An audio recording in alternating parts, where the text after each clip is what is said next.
Assalamualaikum warahmatullahi wabarakatuh. Waalaikumsalam warahmatullahi wabarakatuh. Alhamdulillahirrahmanirrahim. Puji syukur kehadirat Allah Subhanahu wa Ta'ala sehingga kita dapat berkumpul dalam acara membagikan pemahaman, konsep dan pengalaman penerapan budaya positif. Perkenalkan, nama saya Rusmiati, saya calon guru penggerak angkatan 7. Sebelum acara penerapan pemahaman, konsep dan pengalaman penerapan budaya positif, perkenalkan Bapak Kepala Sekolah SD Negeri 1 Kuncen mohon memberikan sepatah kata sebelum acara dimulai. Kepada Bapak Amir SPD kami silakan. Assalamualaikum warahmatullahi wabarakatuh. Waalaikumsalam warahmatullahi wabarakatuh. Alhamdulillah wa alhamdulillah. Pada rekan-rekan guru SD 1 Kuncen yang kami hormati dan kami banggakan, dan khususnya kepada calon guru penggerak guru Rusmiati yang kami banggakan, alhamdulillah kami lanjutkan syukur kepada Allah Subhanahu wa Ta'ala. Hari ini kita melaksanakan kegiatan sosialisasi yang nanti akan disampaikan oleh Bu Rusmiati sebagai calon guru penggerak. Bapak Ibu yang kami hormati, berkaitan dengan tadi disampaikan Bu Rusmiati bahwa akan disosialisasikan tentang budaya positif. Tentunya hal ini bersangkutan pula dengan program sekolah, di mana budaya positif ini tentunya harus bisa diimplementasikan di dalam berbagai kegiatan. Yang pertama, bisa pula budaya positif ini diimplementasikan di dalam gerakan literasi yang saat ini hasil dari rapor pendidikan juga menyatakan bahwa perlu ada peningkatan di literasi. Nah, karena itu bagaimana teknisnya untuk mengembangkan budaya positif di bidang literasi, khususnya dalam gemar membaca, kemudian juga bisa berkarya, menulis dan sebagainya. Begitu pula budaya positif bisa diterapkan di dalam hal-hal kecil, yaitu tentang bagaimana menerapkan tata krama. Nah, ini yang harus tentunya menjadi sebuah kebiasaan yang positif dari mulai berangkat sekolah, ya, pada saat kegiatan di sekolah maupun sampai pulang. Nanti juga ini perlu diperhatikan. Begitu pula di dalam kegiatan proses pembelajaran, mestinya ini nanti juga perlu dikembangkan budaya-budaya positif dan pembelajaran. Tidak lalu pulang di dalam kegiatan ekstra, ya mungkin ini juga nanti bisa dikupas kembali bagaimana teknisnya untuk menggunakan budaya positif. Jadi intinya adalah dalam segala kegiatan yang ada di sekolah ini perlu digunakan budaya positif. Bapak Ibu yang kami hormati, tentunya ini agar bisa diterapkan di semua kelas, sekalipun mungkin secara pilot project, ya, pilot ya, itu di kelas 4, di mana di sini ada calon guru penggerak, tapi tentunya nanti di semua kelas pun bisa menjalankan.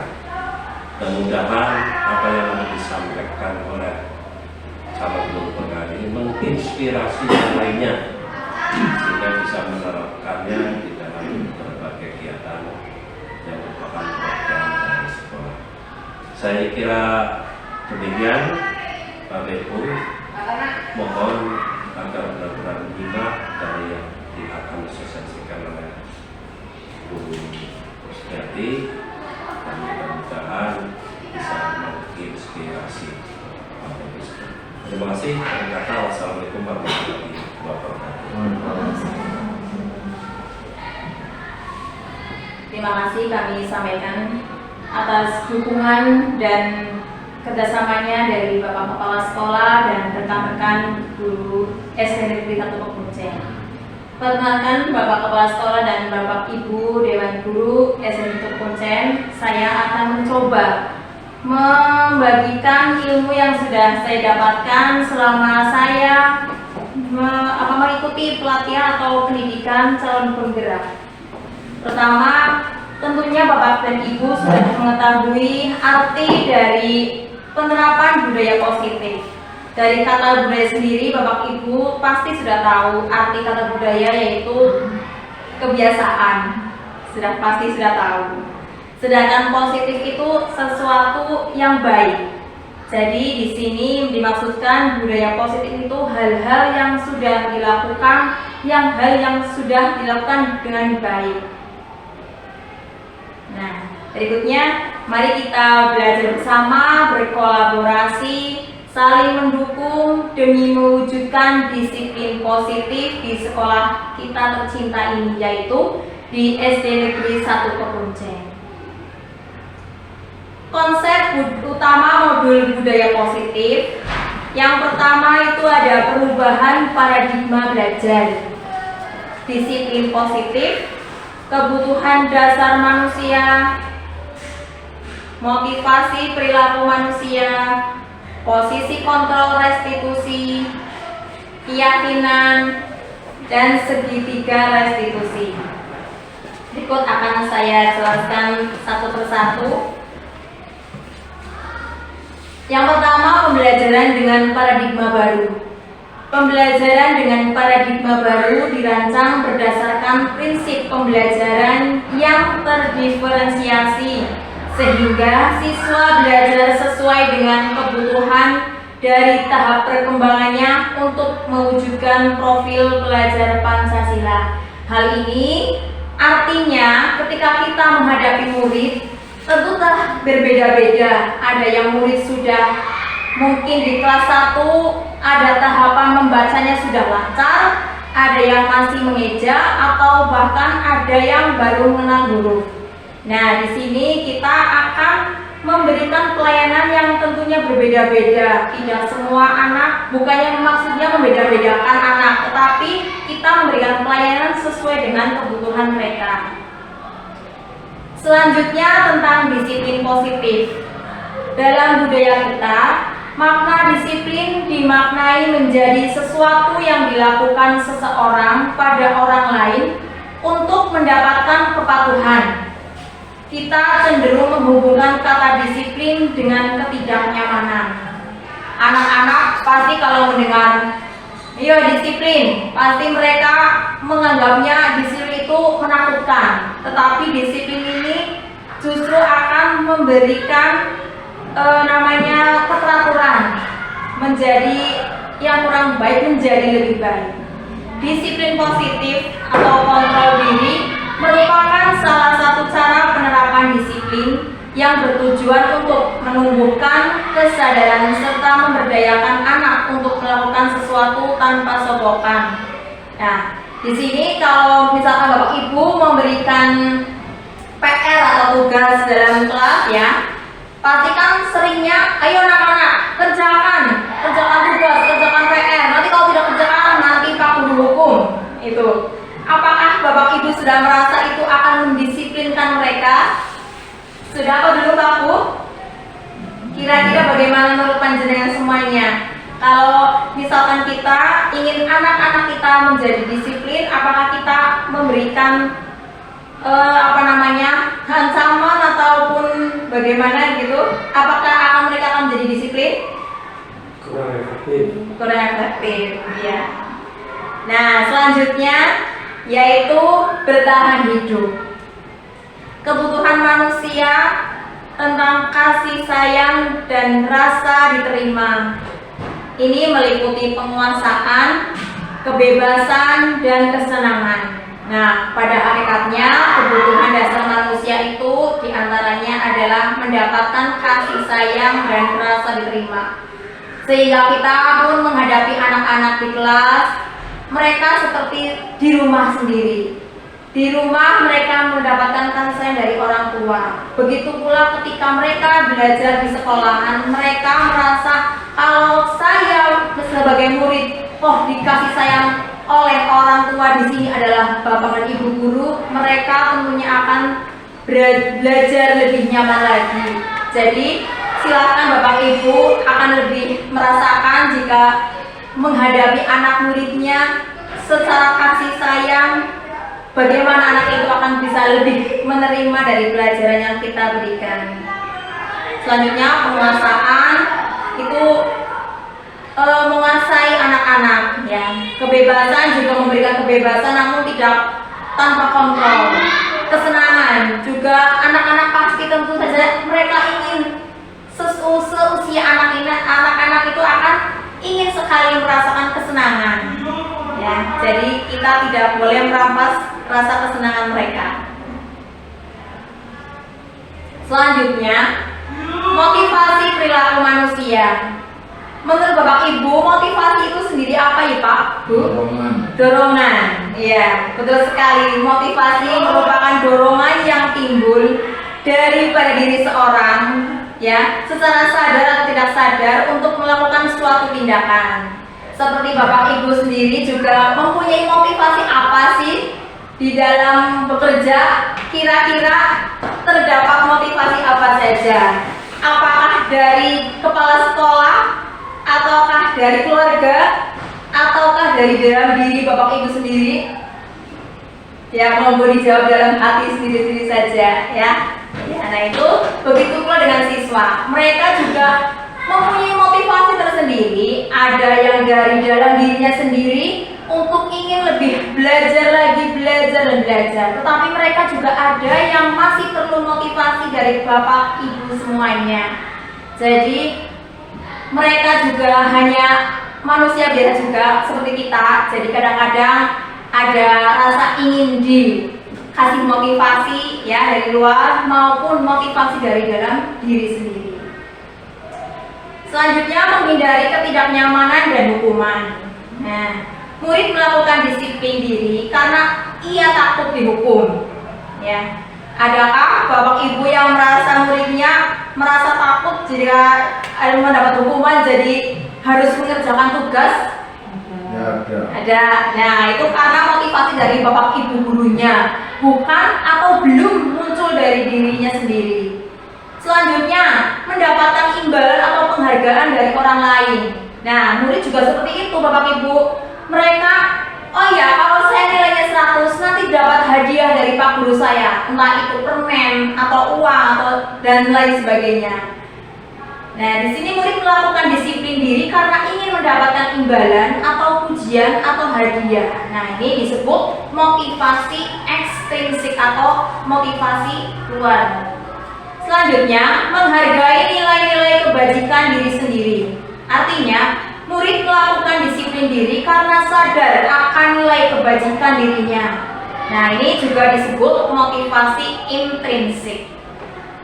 Dengan mengaitkan nilai kebajikan yang diyakini seseorang, maka motivasi intrinsik akan terbangun sehingga menggerakkan motivasi dari dalam untuk mencapai tujuan yang mulia yang diinginkan. Selanjutnya, ini ada perbedaan antara hukuman dan penghargaan. Ini termasuk disebut konsep disiplin dengan identitas gagal, ya. Mungkin Bapak Ibu juga sudah merasakan dalam kehidupan sehari-hari. Ini ada yang namanya hukuman. Kalau hukuman itu menyakitkan, betul apa tidak Bapak Ibu? Ya. Iya, mereka anak-anak akan merasa sakit hati ya kalau ketika dihukum. Nah, terus rasanya juga tidak nyaman. Mereka juga akan merasakan takut, merasa dipaksa, dan siswa juga akan menyembunyikan kesalahan. Akibatnya siswa menjadi rendah diri kalau kita sering melakukan hukuman kepada mereka. Maka ini penghargaannya, ya, itu tidak efektif, terus merusak hubungan atau sifat iri, mematikan kreativitas, menghukum dengan riwet, merampas hak menghargai dirinya. Ini juga maksudnya di sini penghargaan yang dimaksud itu ketika guru memberikan berlebihan, memberikan penghargaan yang terlalu berlebihan. Ini imbasnya seperti ini. Mereka juga Ya berarti kalau melakukan misalkan raih prestasi itu karena ya jadi dapat imbalan atau penghargaan. Nah ini kurang efektif ya Bapak Ibu. Selanjutnya ini juga ada konsep konsekuensi dan restitusi. Konsep konsekuensi ini yaitu penguatan jangka pendek, perlu monitoring berkelanjutan, memberikan stimulus atau respon. Selanjutnya siswa menghormati peraturan, kehilangan waktu untuk merenungi kesalahan. Ini konsep konsekuensi. Selanjutnya konsep restitusi. Nah, di sini siswa akan merasa lebih bertanggung jawab dengan perilakunya. Contohnya, Bapak Ibu pernah mengalami contohnya kan biasanya anak-anak dipinjami buku ya. Nah, pada suatu saat mungkin ada salah satu siswa menghilangkan bukunya. Nah, Bapak Ibu pasti akan menyuruhnya, ayo Mas, kamu menggantikan buku ini. Lainnya dinamakan restitusi. Terus fokus pada pemecahan masalah jangka panjang. Siswa biasanya menghormati dirinya dan orang lain. Teori kontrol dirinya memegang kontrol, maksudnya akan lebih berhati-hati lagi. Siswa juga bersemangat memperbaiki kesalahannya. Nah, kalau misalkan anak melakukan kesalahan, kalau kita menegur secara baik-baik, insya Allah anak juga akan berusaha memperbaikinya. Jadi bukan tidak ya, hendaknya jangan dikasih hukuman ya, tetapi kita akan memberikan restitusi. Jadi bertahap, kecuali kalau kesalahannya sudah fatal, baru mungkin kita akan memberikan hukuman. Selanjutnya, konsep disiplin pendekatan restitusi yaitu sebuah cara menanamkan disiplin positif pada siswa. Tadi sudah dijelaskan tentang pengertian restitusi di atas. Ya, di depan restitusi adalah proses menciptakan kondisi bagi siswa untuk memperbaiki kesalahan mereka sehingga mereka bisa kembali kepada kelompok mereka. Ciri-ciri restitusi tadi saya sudah jelaskan, di antaranya bukan menebus kesalahan namun belajar dari kesalahan, memperbaiki hubungan, tawaran bukan untuk paksaan, jadi ditawarkan kembali, Mas, kamu mau memperbaiki kesalahan kamu atau mengganti buku kamu yang dihilangkan atau bagaimana ya, itu seperti itu. Selanjutnya saya memberikan kasus atau contoh masalah yang ada. Siswa sering tidak mengerjakan PR, khususnya di kelas saya sendiri. Nah, jika ini bentuknya hukuman, saya atau guru menghukum siswa tersebut hormat bendera selama 10 menit. Guru marah dan siswa akan menjadi takut. Nah, ini kalau contoh bentuk hukuman. Tentunya anak-anak akan menjadi lebih takut kalau kita memberikan hukuman. Nah, kalau kita memberikan konsekuensi, guru memberikan konsekuensi untuk mengerjakan PR-nya saat istirahat atau dikerjakan sebanyak 3 kali lipat. Ya, seperti saya juga sudah mempraktekkan, kalau misalkan anak tidak mengerjakan PR, tidak serta-merta saya langsung menghukum mereka di depan lapangan atau berlari-lari atau membersihkan WC atau bagaimana, tidak. Tapi kita cari tahu dulu kenapa anak itu tidak mengerjakan PR. Siapa tahu karena memang bukunya basah atau memang bimbingan kurang dari orang tua, itu seperti itu. Selanjutnya, guru tegas dan siswa menghormati peraturan. Nah, kita kembali lagi untuk memperjelas dari keyakinan kelas yang kita berikan kepada mereka. Keyakinan kelas itu seperti peraturan kelas ya. Selanjutnya yaitu restitusi. Guru menanyakan keyakinan kelas atau dirinya dan membantu siswa menyelesaikan masalahnya. Guru terbuka dan siswa menghormati dirinya dan orang lainnya. Seperti yang sudah saya jelaskan tadi, kita hendaknya bertanya dulu kepada murid. Kalian kan sudah paham ya anak-anak, kita kan dari awal masuk sebelum pembelajaran, kita kan sudah membuat keyakinan kelas. Nah, nanti kamu lihat sendiri keyakinan kelas apa yang sudah disepakati gitu. Nah, selanjutnya ada 5 posisi kontrol. 1 itu sebagai penghukum. Nah, di sini Bapak Ibu sudah merasa sebagai penghukum atau sebagai pembuat rasa bersalah atau sebagai teman atau sebagai pemantau atau sebagai manajer. Tentu Bapak Ibu sudah paham sendiri-sendiri posisi Bapak Ibu sebagai apa di dalam kelas masing-masing. Gitu. Selanjutnya contoh penerapan posisi kontrol. Ini ada contoh-contohnya saja, mungkin Bapak Ibu dapat membaca sendiri. Itu sebagai hukum ketika mematuhi peraturan sekolah lalu berdiri di depan kelas, itu contohnya. Pembuat merasa bersalah itu menegur tapi mungkin ada nada tinggi. Kamu lagi, baru kamu sudah memberitahu kamu tidak mengerjakan PR, itu seperti itu. Jadi anak merasa bersalah. Nah, ketika Bapak Ibu memposisikan sebagai teman, ketika anak melakukan kesalahan, dirangkul, dicari tahu. Ayolah yang tertib, buat guru bangga sama kamu. Kamu kenapa sih tidak mengerjakan PR? Itu seperti itu. Itu contoh, salah satu contohnya. Sebagai pemantau juga, contohnya, kamu sudah melanggar aturan. Apa konsekuensinya yang akan kamu lakukan? Begitu ya Bapak Ibu, misalkan anak tidak mengerjakan PR, Bapak Ibu kan memantau, oh si A, si B tidak mengerjakan PR. Nanti bisa ditegur di belakang ya, karena posisi Bapak Ibu sebagai pantau. Nah, ketika Bapak Ibu memposisikan sebagai manajer, bisa menggunakan pertanyaan-pertanyaan seperti ini. Apakah kamu tahu kesalahan kamu? Kira-kira bagaimana kamu untuk memperbaiki kesalahan itu?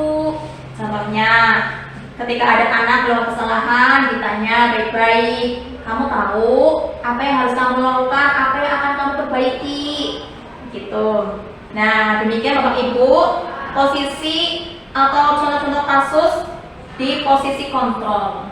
Nah, selanjutnya keyakinan kelas.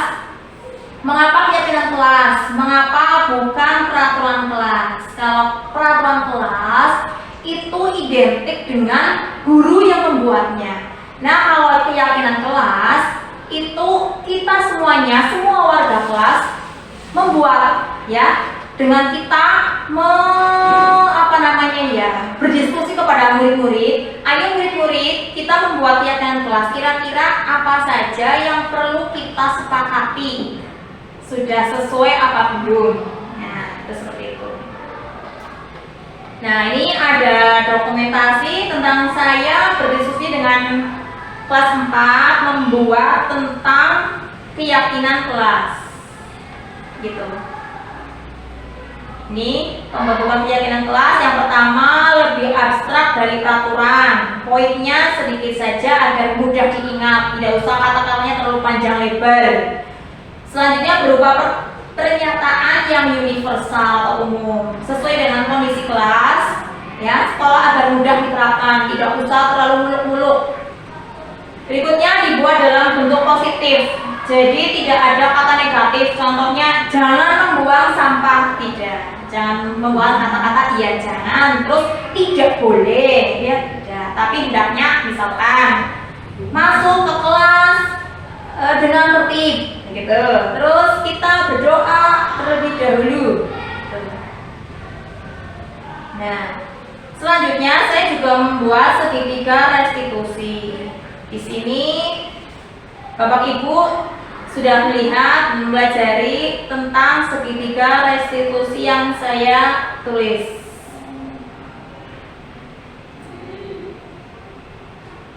Nah, ini ada contohnya. Dalam penerapan program disiplin positif, hendaknya guru memiliki standar kepribadian, profesional, dan sosial yang baik, di mana guru mampu merefleksi pada posisi kontrolnya saat ini. Bagaimana perjalanan dirinya sebagai seorang among atau posisi manajer. Nah, dari 5 kontrol tadi, hendaknya idealnya kita diposisikan sebagai seorang manajer. Semoga sesi diskusi kita kali ini membawa manfaat Bapak Ibu. Tentunya masih banyak sekali kekurangan, dan saya mohon saran dan kritiknya agar saya lebih maju lagi dalam memberikan atau mengaplikasikan budaya positif yang ada di SD Negeri 1 Pekuncen. Akhir kata, billahi taufiq wal hidayah. Wassalamualaikum warahmatullahi wabarakatuh. Waalaikumsalam warahmatullahi wabarakatuh. Terima kasih. Ada sesi tanya jawab apa Jangan tidak? Pak, jangan. Sering kayak depan ini. Apa jadi? Assalamualaikum warahmatullahi wabarakatuh.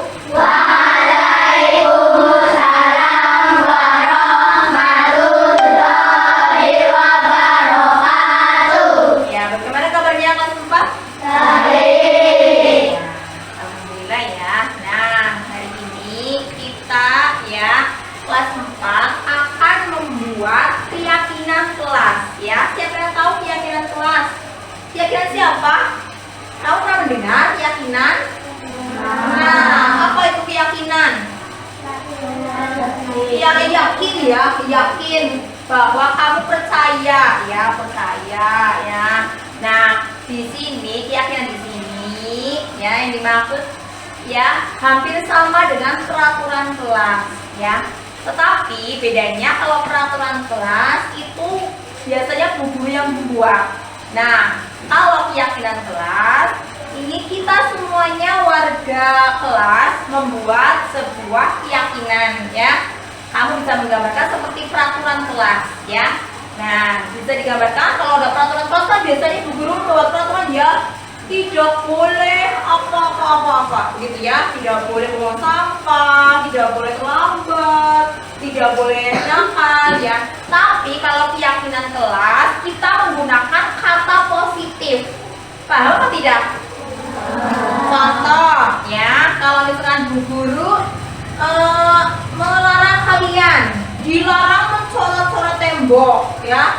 Nah, kalau keyakinan kelas itu bukan dilarang mencoret-coret tembok, bukan ya, tapi hendaknya itu kalimat yang positif. Misalkan kamu menaati kamu masuk ke kelas tepat waktu, berarti itu sama saja dengan tidak terlambat ya, gitu ya, paham?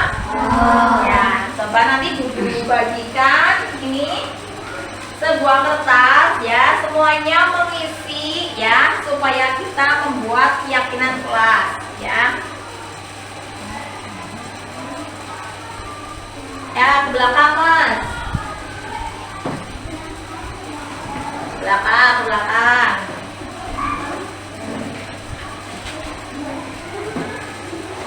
Jangan dibukunya bentar nempel. Ya, kayak gini, pegangnya kayak gini. Nah, ini yang tidak putih tidak apa-apa. Ini belum ya? Iya.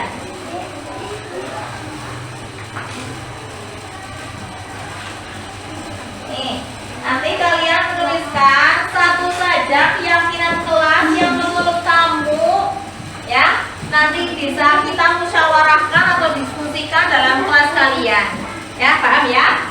Sudah memegang kertas semuanya? Sudah? Ya, kalau begitu, belum ini Mas Tegar. Sudah? Sudah? Ya, kalau begitu kamu menuliskan satu keyakinan kelas ya, tidak boleh menggunakan kata negatif tapi harus menggunakan kalimat positif. Yuk, maju sekarang.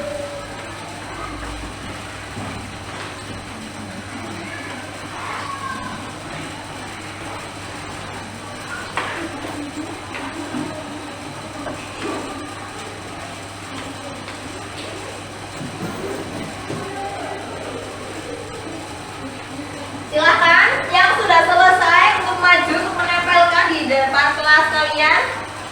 Ini. Ayo. Silakan maju. Ayo. Ayo. Ya, verifikan.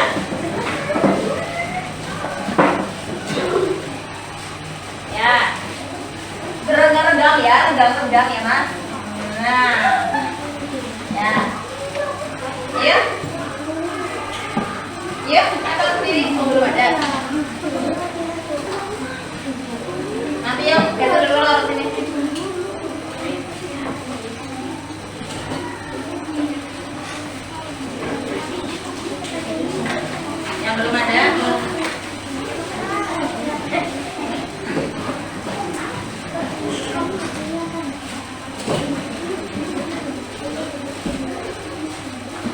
Mati lampu.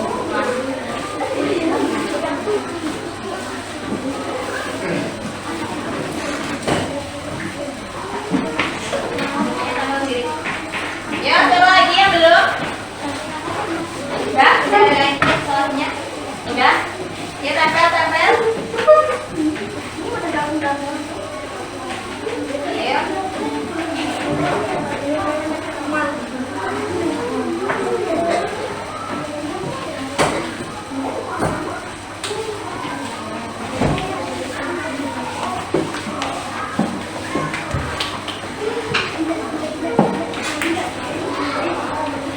Sudah? Ya, kita bahas bersama-sama mana yang kita sepakati untuk menjadi keyakinan kelas dan mana yang tidak bisa dimasukkan ke keyakinan kelas, ya. Pertama ini, apa ini tulisannya? Berdoa. Maksudnya berdoa sebelum belajar. Sepakati apa tidak? Masuk ke kelas? Ya, masuk. Terus nih, tidak mengganggu temannya. Nih, masuk apa tidak? Ini termasuk kalimat positif apa negatif? Tidak boleh. Berarti masih menggunakan tidak boleh, ya. Ini masih kurang ya. Nanti kita bahas lagi ya. Nah, selanjutnya ini melaksanakan piket, tugas piket. Betul apa tidak? Masuk apa tidak? Masuk. Terus selanjutnya tidak jajan sembarangan. Nah, ini masih menggunakan kalimat negatif ya, belum ya? Nanti kita ulang bersama lagi. Terus sebelum masuk baris dahulu. Masuk apa tidak? Masuk. Nah, selanjutnya ini berteman dengan semua teman. Nah, ini tidak milih-milih kepada teman. Masuk apa tidak? Masuk. Terus apa lagi ya? Oh iya, ini mengucapkan salam ketika bertemu dengan guru. Masuk apa tidak? Masuk. Ya, masuk. Ini lagi nih. Dilarang minum. Nah, ini menggunakan kalimat negatif ya. Nah, selanjutnya apa lagi ini? Apa ya? Ini tidak membuang sampah. Itu barang nanti dulu ya. Nah, ini apa lagi nih? Melaksanakan tugas dengan sungguh-sungguh. Masuk apa tidak? Masuk. Selanjutnya ini membawa alat tulis sendiri-sendiri. Nah, masuk apa tidak? Iya, nanti kalau tidak membawa sendiri kan jadi pinjam meminjam, artinya jadi ada temannya yang tidak membawa mungkin ya, jadi mengganggu temannya. Jadi lebih bagus membawa alat tulis sendiri-sendiri ya. Nah, ini berdoa setelah belajar. Masuk apa tidak? Masuk. Nah, ini demikian ya keyakinan kelas yang harus kalian laksanakan. Paham ya? Oke, sepakat ya? Sepakat? Berarti yang tidak melaksanakan itu artinya belum mempunyai keyakinan kelas ya. Ya, begitu aja ya. Oh ya, ini ada yang mengerjakan tugas dengan sungguh-sungguh tadi sama saja dengan PR ya, baik itu tugas di sekolahan maupun tugas di rumah ya. Ya, demikian saja ya keyakinan kelas yang kita buat kali ini ya. Semoga kalian dapat melaksanakan dengan baik. Begitu? Oke, bila itu ya. Assalamualaikum warahmatullahi wabarakatuh. Waalaikumsalam warahmatullahi wabarakatuh.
bagian dari tumbuhan.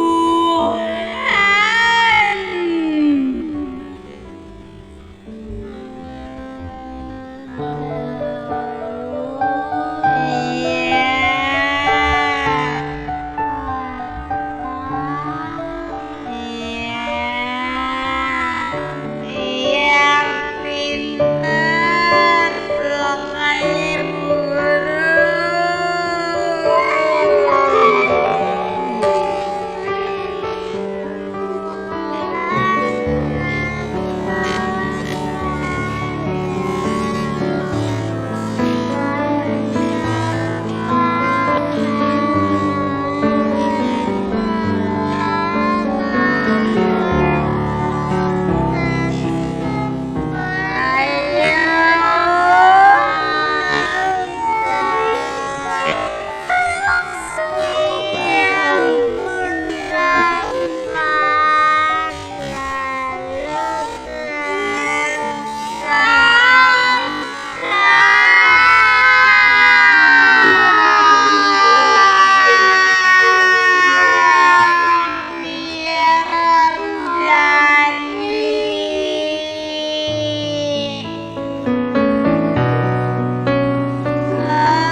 saya akan mengomentari dari sosialisasi budaya yang telah disosialisasikan oleh Bu Rusmiati kemarin.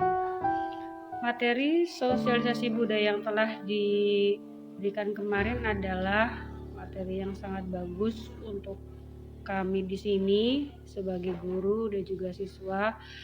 Diharapkan ke depannya saya akan menjalankan, saya akan